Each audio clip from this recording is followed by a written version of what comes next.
Kapapasok lang po na balita, dumating na sa Batasang Pambansa ang high-profile inmate na si JB Sebastian na nakatakot ng tumestigo sa pagdinig ng kamera kaugnay ng kalakaran ng droga sa Bilibid. At may live report si Alan Gatos ng Super Radio DZBB. Alan? Igan, ilang sandali pa lamang yung nakakalipas nang dumating na itong napakahabang convoy kung saan dala itong tatlong high-profile inmate na dadalo ngayon sa pagdinig ng kamera. Tatlong magkakahiwalay na ambulansya ang batay sa impormasyon na ibinigay sa atin. Sakay itong sina JB Sebastian, si Peter Co at gay na rin si Vicente C. Inilera muna itong mga sasakyan ng Special Action Force, kay na rin ng Bucor dito sa pinakaharapang bahagi ng South Wing Annex building at ilang sandali ay binuksan na itong mga ambulansya at bumaba na itong mga high-profile inmates. Hindi tayo nakalapit ng gusto dito sa mga inmates dahil na rin sa mahigpit na seguridad na pinatutupad ng mga miyembro ng PNP Special Action Force at gayon na rin ng Bucor. At ang binabanggit sa atin dito sa tagiliran mismo ng gusali ng South Wing Annex idinaan at pagkatapos ay iniakyat na sa ikalawang palapag ng gusali itong mga high-profile inmates. Hanggang sa ngayon, hindi pa nagpapaakyat dito sa gusali at mahigpit din ang seguridad na ipinatutupad ngayon dito sa bahagi ng Batasan Complex. Igan? Alan, nakita mo bang itsura nitong si JB Sebastian? Hindi tayo nakalapit ng gusto pero may... Nakaposas ba? Hindi ko na napansin kung nakaposas pero isinakay siya sa inilagay siya sa isang wheelchair, naka-wheelchair at pagkatapos may isa pang matanda. Kung di ako nagkakamali, ito si Vicente C ay isinakay din sa wheelchair pagkatapos yung isa pa ay naglakad pasok nitong gusali ng South Wing Annex Igan. Magre-request ulit kami sa AMLAC ng kanilang report tungkol doon sa mga accounts na huling natatanggap namin. So, mga ilan na po yung accounts na suspected na? Mahigit na ng 10. Marami na. More than 10. 10 sir na Different accounts, bank accounts. different bank. Hindi different banks. One bank only, sir? Ng 2 bangko, 3 bangko involved. Today ba, sir, may present tayo parang bank documents na pwede natin may pakita na meron nga? Later yun, may present ako yun, bawal yan eh. Sa AMLAC kasi, hindi mo maaaring publicize yun sa public unless may final ka na. So once we file the case, then makikita ninyo kung ano yung report sa amin ng AMLAC. But now, hindi pa kami pinapayagan, confidential pa yun. Sir, yung 10 accounts are under ilang taong pangalan? Mayroong individuals, mayroong corporations, iba-iba. Marami talagang huhukayin eh. That's why napakaraming lead eh. Tulad niya mga corporate accounts na yan. Siyempre, isa-isahin ko yan eh. Sino-sino ba ang mga stockholders nito, incorporators nito? So, hindi basta ganun kadali eh. Sir, may figures kayo kung magkano yung total na laman ng 10 accounts? Mahigit ng 15 billion.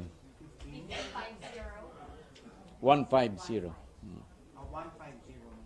Hindi, 15 na. 15 billion. B. Billion.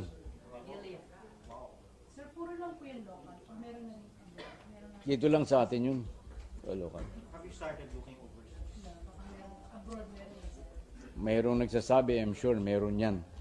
Kaya hindi ganun kabilis, hindi ganun kadali ang pagkuha niyo ngayon. Kita mo yung mga kalaban niya, maraming pera yan, they could afford the best lawyers in the country.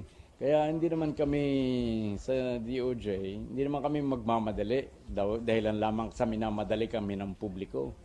Kailangan naman na yung aming kaso ay patibayin din namin.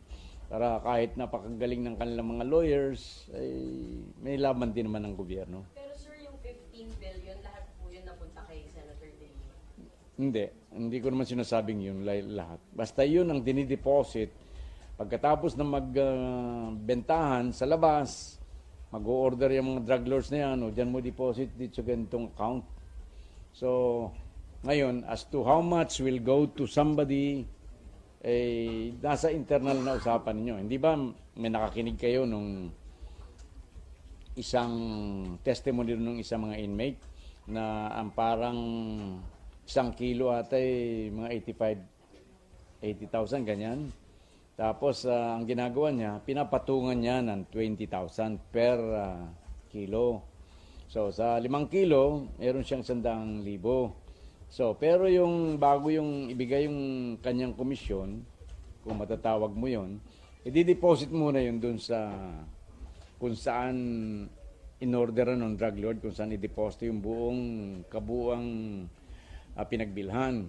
At saka lamang babawasan nung para dun sa mga nagkomisyon, dun sa kanilang, tulad nun yung 20,000 times 5, 100,000, saka lang ibibigay yun dun sa taong nagbenta. Ganun ang transaction nila eh.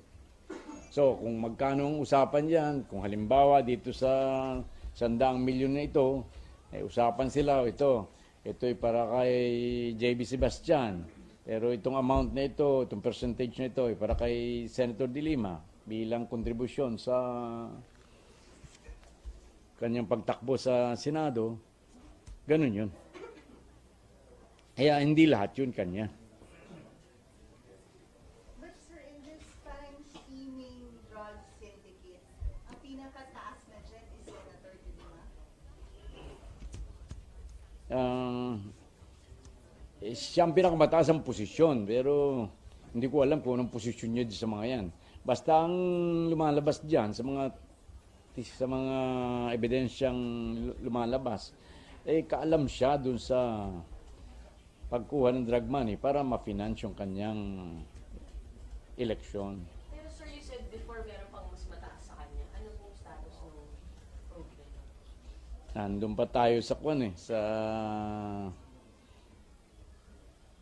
raw pa rin yun kasi dapat sana baka medyo na umpisa na dapat yun ni Colonel Marcelino, pero hindi siya pinayagan, so naputol.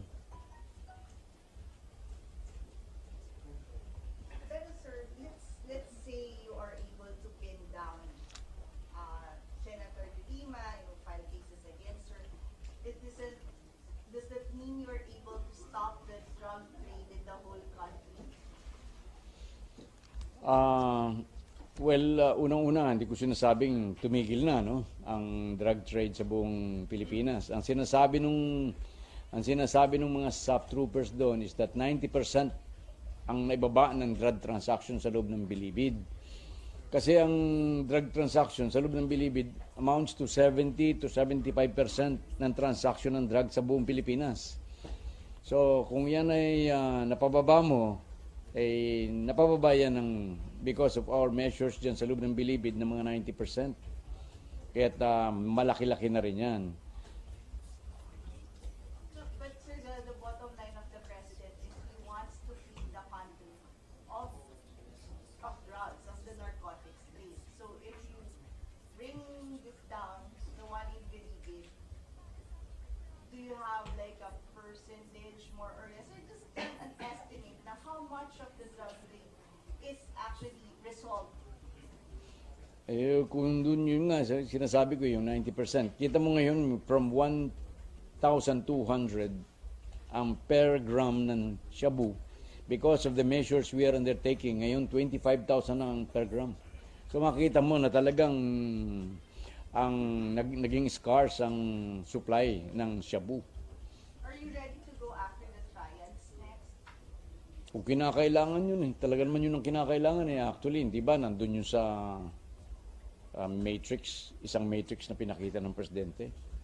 Yung triad yan walang iba naman yan, kundi yan yung mga drug lords na nanggagaling sa abroad, ng mga Chinese drug lords. Yan ang kakonekta nila, yan ang nagsusupply, yan ang nag-i-export at nagpapadala ng shabu dito sa atin. Kaya yung mga yan pinapadala niya yan, hindi yan basta-basta 100 kilo. Tuni-tunigada yan pag dumarating sa atin. Itong mga Chinese drug lords lamang, yan ang nag-aatado kung kanino, o ikaw, magkano ka riyan, dyan sa Maynila, o dyan sa Mindanao, magkano ang kailangan dyan, 300 kilos. Kaya yung sina Espinosa doon, the Kerwin, makita mo, may kanya-kanya dyan. Yung namatay na Jaguar. Sir, in connection to that, yung Peter Lim po na sinabi yung drug lord nga na prove na rin ng NBI na drug lord, ano na pong status nun? Basta ang alam ko na despite the fact na pagkatapos na makapagkita si Peter Lim kay Presidente at pumunta sa NBI, tinuloy ng NBI ang saliksik kung talagang siya ay drug lord, napatunayan lang drug lord daw. So ano pong next nun? I don't know, for the NBI. Itatanong ko pa, sobrang dami ng trabaho pagdating sa droga eh. Kaya Pero sir, is it a priority as much as priority yung kay Senator De Lima?